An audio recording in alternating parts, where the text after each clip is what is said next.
I have 2 boys and 2 girls, and they've never been to school, and they've never been punished. So we're going to talk about how that could be, that I'm raising people that are kind, compassionate, and caring despite what we've been told we had to do to make good people happen. When Devin was born, the nurses handed him to me, and I was breastfeeding him for the first time, and one of the nurses came running in the room and turned the TV on. And it was the Columbine shootings happening live. And I remember as I'm holding him and I'm looking at this, my mind was having a hard time comprehending what was happening. For one, it was recorded live and it was tragic. There were kids jumping out of windows, there were parents crying, and they were showing it all to us. It was so crazy to be seeing these people in such pain.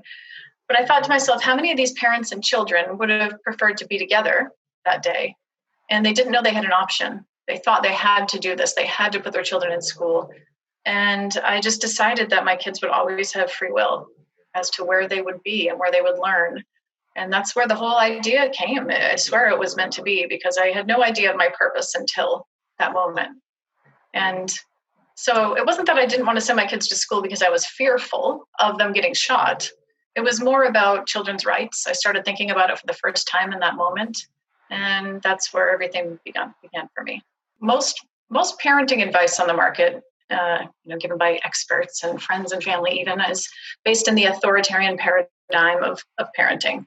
And that's the more traditional approach, and there's different variations of that, but it's generally focusing on the needs of the parent for obedience, compliance, and the focus is also on behavior modification, just as the norm. And living in a partnership-based paradigm with my children, to me, I feel like I'm an alien a lot when it comes to these kind of things, because to me, it just seems like, of course, I'm going to value my kids' needs as much as my own. But as a culture, we really don't. And so letting people know that you don't need to focus on behavior. What you need to focus on is the needs under the behavior. And when you focus on the needs under the behavior changes. It's a side effect.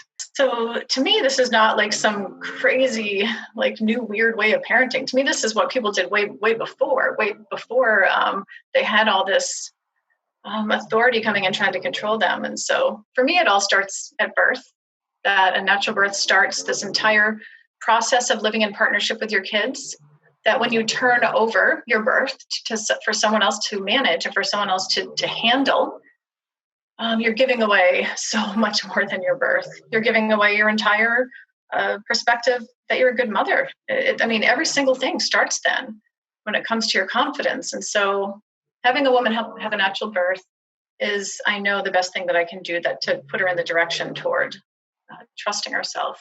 I believe it intentionally started in hospitals to separate that bond, to break that bond, to make sure that bond never happened between parent and child, between mother and child. So letting a woman know right away, oh, your pelvis was too small, the baby didn't fit through, and thank goodness we were here to save you from that.